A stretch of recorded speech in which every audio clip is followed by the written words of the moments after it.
Hello and welcome to this new series of videos on the jazz piano book by Mark Levine.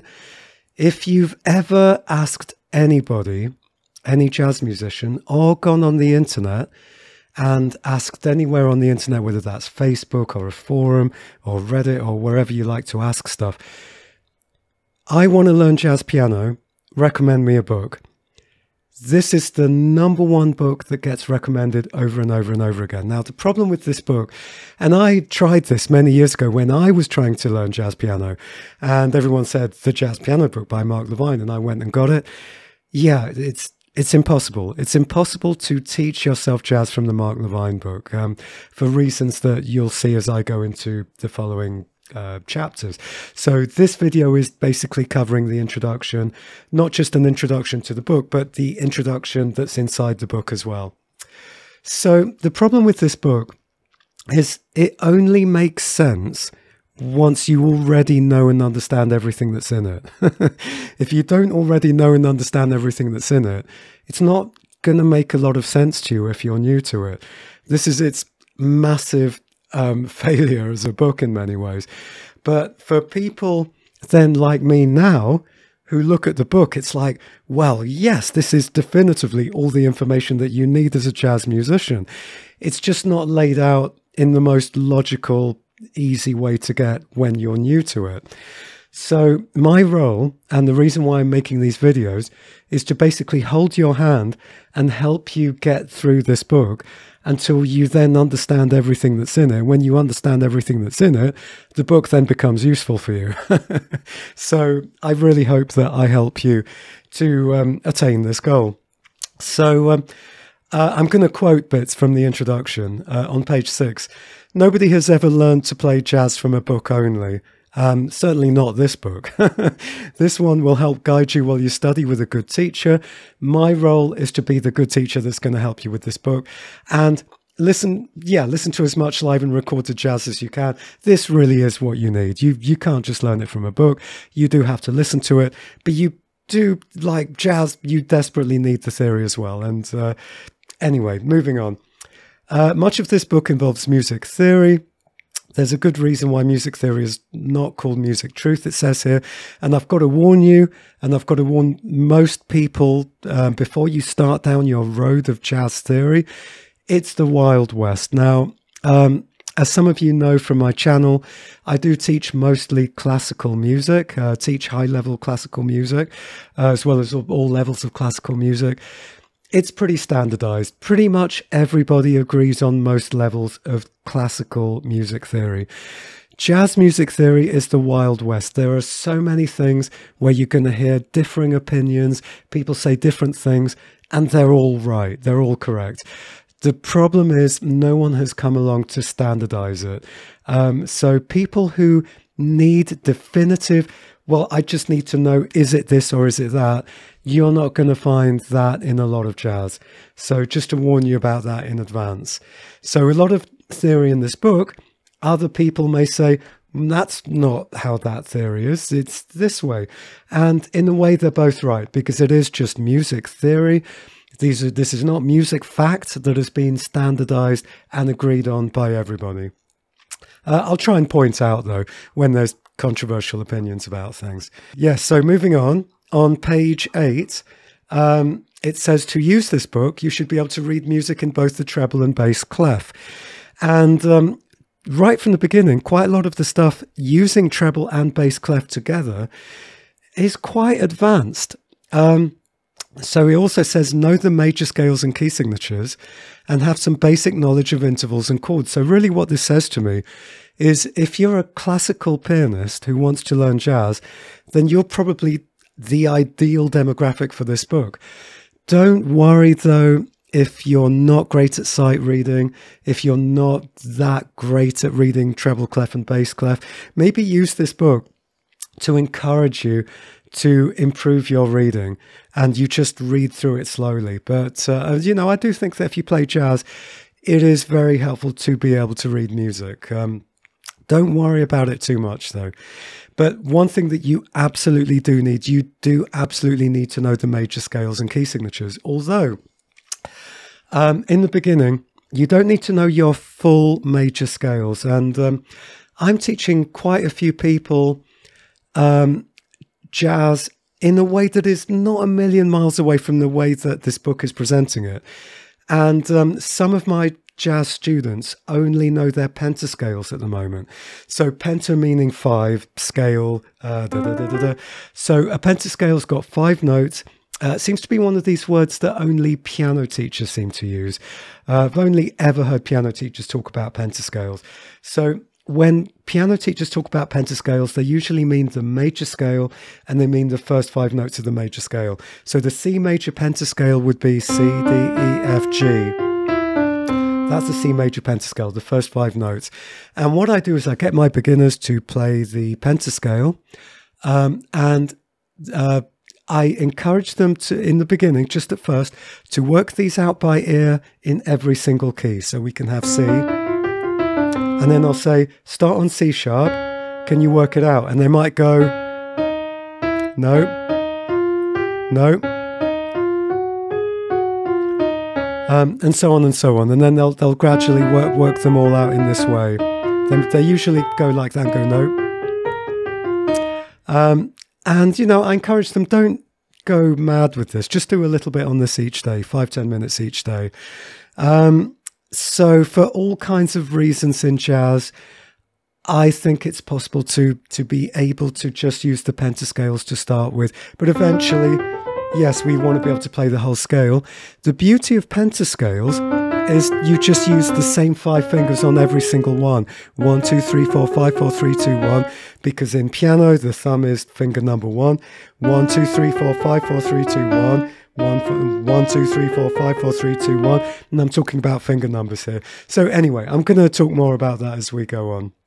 And yes, by the way, chapter 1 can be really intimidating for people because it says here intervals and trads will be reviewed in chapter 1. So not explained from scratch, but reviewed. So just kind of bear that in mind. Now, it says tune sources. The New Real Book and the World's Greatest Fake Book are the 2 best published sources of standards and jazz originals. In my opinion, they really are not. They really are not. The Real Book in particular, I think, has all kinds of problematic things with it. Very, very quickly, the history of these things is that there used to be these things called fake books. They're called fake books because if you haven't memorized the tune, you could just look at the fake book, which consisted of lead sheets. A lead sheet is just the melody and then chord symbols. And then you could read that and then very quickly fake as if you know the song.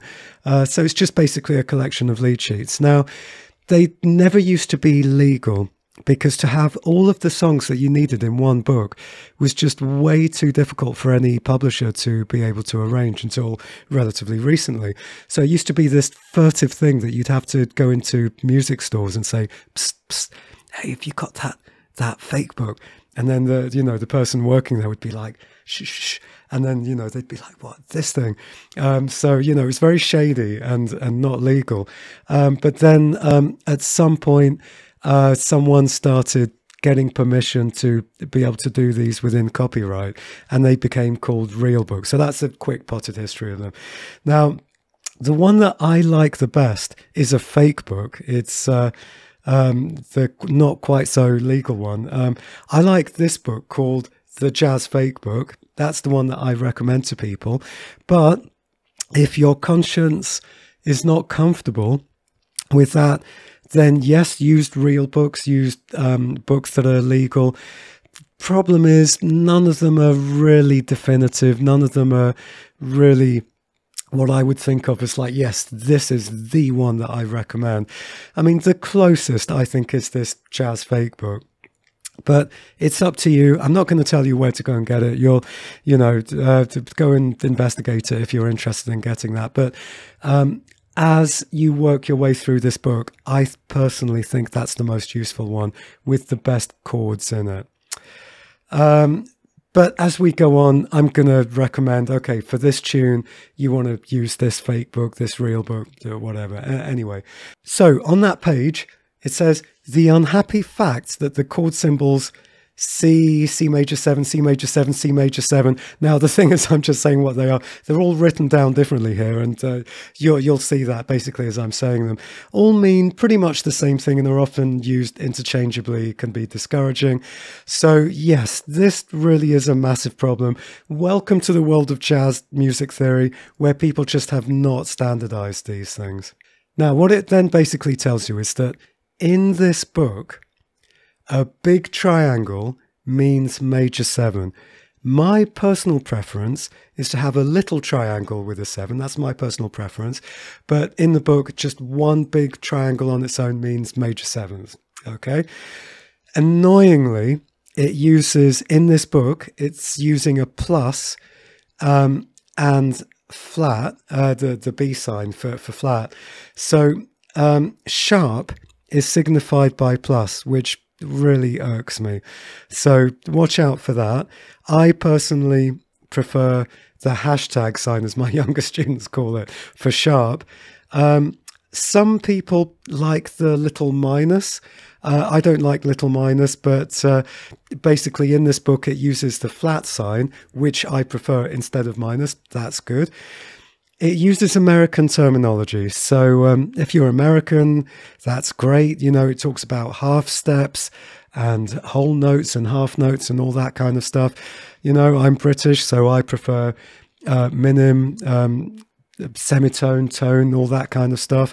But basically, you know, I'll try and put little subtitles in the beginning to help. I'll also make available a crib sheet, which is you can download an A4 sheet of terminology, which will be like translating between British and American terms and show all the different ways of having all these different chord symbols. Just to let British people know, a half step is a semitone, a whole step is a tone, whole note is a semibreve. But I'll look in the description below, and you'll see a link to where you can download something that helps translate all this stuff. So yeah, just one more quick thing. It says here, most jazz pianists use the term chord and voicing interchangeably, and I do the same. Do they? I'm going to argue here they really don't, but feel free to disagree in the comments. Chord and voicing are absolutely not the same thing whatsoever. So a C major chord is a C major chord. C major chord has C, E, and G in it. This is a C major chord. This is a C major chord. This is a C major chord. This is a C major chord. However, they are all different voicings. So a voicing is like, here's C, E, and G. You can have C, G, and E. That is a different voicing of the same chord. Hopefully that makes sense. And if anyone wildly disagrees with me, please feel free to have a friendly argument. and honestly, you know, I'm open to debate. Absolutely fine to have debate, but they are different voicings. One term that I think is really useful that I teach all my beginner students right from the beginning is the difference between a closed voicing and an open voicing. This is really useful. A closed voicing are where all the notes in your chord are under one octave. So here, C, E, G, this is a closed voicing because everything is within one octave. But if we take one of these notes, like the G, and put it outside the octave, that is an open voicing. This is an open voicing. This is an open voicing. This is a closed voicing. So that, I think, is really worth defining. So I think that's pretty much it for the introduction. Hopefully I didn't waffle on for too long. And do stick around, watch chapter 1. So chapter 1 here, and I'll see you there. So happy practicing.